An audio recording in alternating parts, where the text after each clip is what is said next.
another week. We've made it to Friday, everybody, which is fantastic. But it hasn't finished yet because we have the big Kahoot that's coming up at 5 o'clock. So some people are wondering where our beautiful Ruby is going to end up, but now there is the big cage that's there. And I also want to take this time to say a very special happy birthday to our Jen. I hope you've had a really special day, little one, and we're looking forward to seeing you when we all get back to school very, very soon. Very, very soon. Okay, so here we go. The woman leads Ruby to the box and she places an apple inside. Good girl, Ruby, don't be afraid, she says. Ruby looks at the box with her trunk and the woman makes a sound with a little piece of metal she's holding in her hand. And then she gives Ruby a piece of carrot. I wish she'd give me a piece of carrot. Each time Ruby touches the box, she gets a and a treat. Why is she making that clicking noise? I asked Bob. They do that to dogs all the time. I can tell Bob doesn't really approve. It's called clicker training. They want Ruby to associate the noise with the treat. When she does something they want, they make that sound. Great job, Ruby. You're a quick learner. After many clicks and carrots, she takes Ruby back to her cage. Why is that lady giving me carrots when I touch the box? Ruby asks me. I think she wants you to go inside, I explain. But there's nothing inside except an apple. Inside that box is the way out, Ruby. Ruby tilts her head. I don't get it. See the picture of the red giraffe on the box? I think she's from the zoo, Ruby. I think she's getting ready to take you there. I wait for Ruby to trumpet with joy, but instead she just stares at the box in silence. I'm not sure you understand. That box might be taking you to a place where there are other elephants, I say. A place with more room and humans who really care about you. But even as I say the words, I remember with a shudder the last box I was in. I don't want to go to a zoo. I want you and Bob and Julia. This is my home. No, Ruby, this isn't a home. This is a prison. The lady comes again and she brings an animal doctor with her, with an awful smell, and he has a really dangerous looking white bag. He spends an hour with Ruby poking and prodding. He looks at her eyes and her feet and her trunk, and when he's done with Ruby, he enters my cage. I wish I could hide under Knot Tag like Bob. Instead, I do a nice chest beat, and after a moment, the doctor leaves. We're going to need to put this one under, he says. I'm not quite sure what that means, but I strut around my cage feeling very victorious anyway, like I've really scared him away. No one asks me to paint today.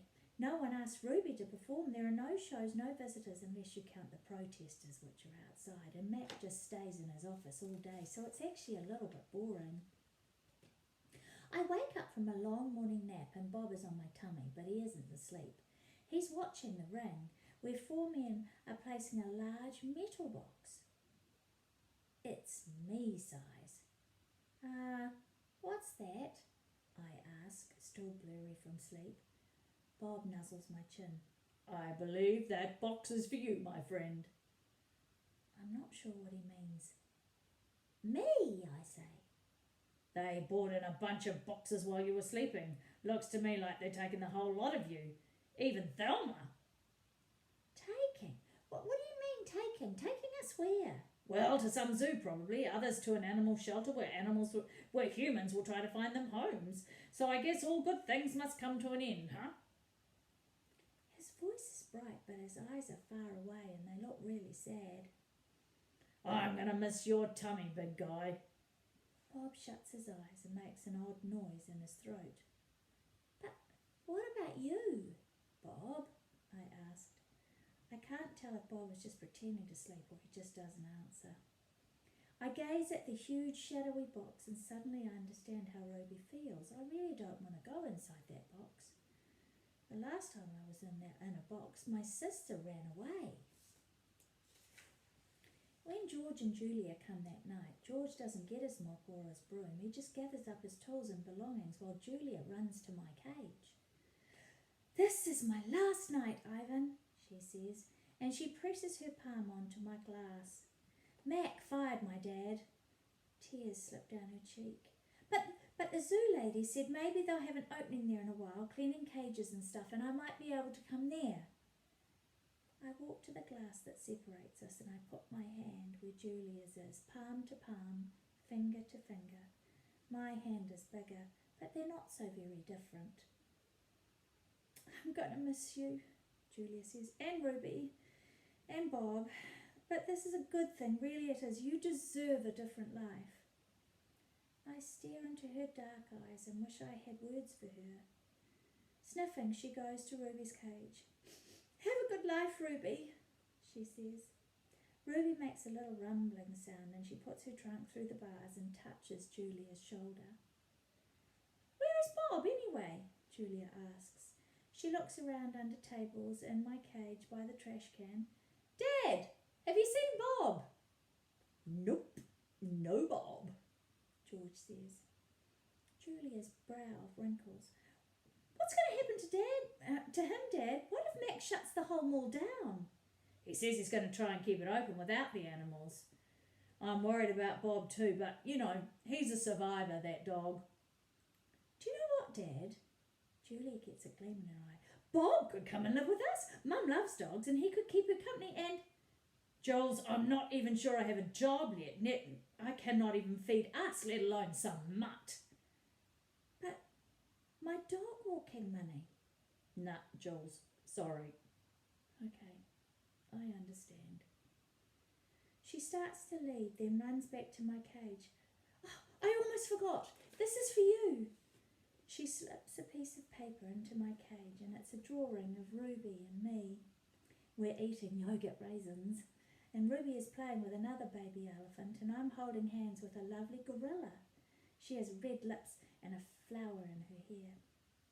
I look as I always do in Julia's pictures, like an elegant fellow, but something is different about this drawing and I can't work out quite what it is. And then I have a really close look because in this picture it's the first time that I'm actually smiling.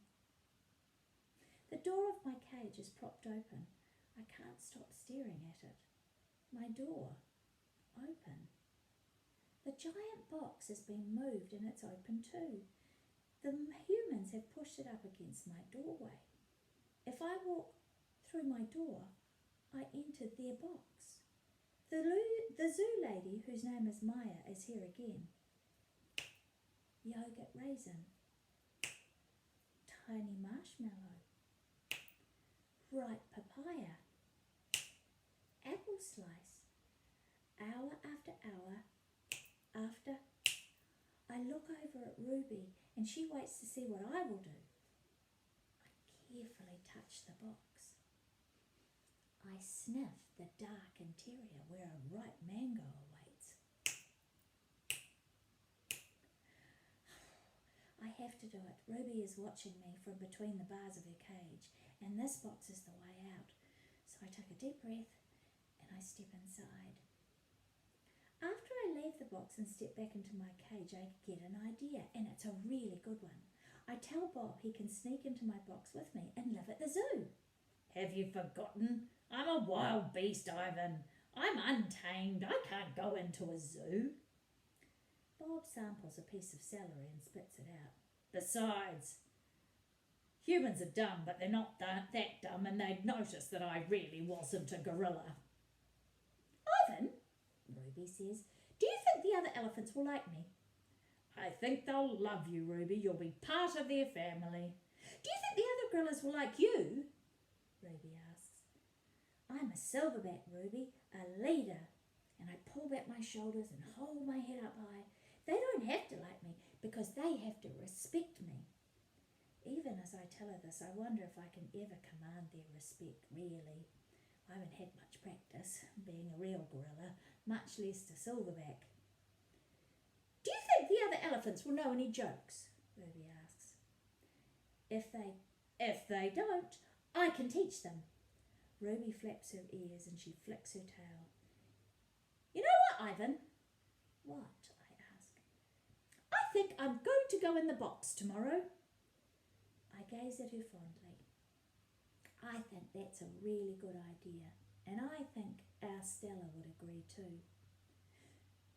Do you think the other elephants will know how to play tag? I really, really love tag. Oh, me too, I say, and I think of my sister racing through the bush like she used to, just out of my reach. Late at night, Mac opens my cage and a full moon falls on his sagging shoulders. He actually seems smaller somehow. Bob, instantly alert, leaps off my tummy and dives under knock tag. Don't bother hiding, dog. I know you sleep in here. Might as well stay one more night. Your buddy's leaving tomorrow. Tomorrow? Oof, my stomach drops. I'm not ready. I really do need more time. I haven't said my goodbyes, and I really haven't thought this move through. Mac pulls a small photo out of his shirt pocket. It's me when I was young. Mac and I are in the front seat of his convertible car that had no roof. I'm wearing a baseball cap and I'm eating an ice cream cone.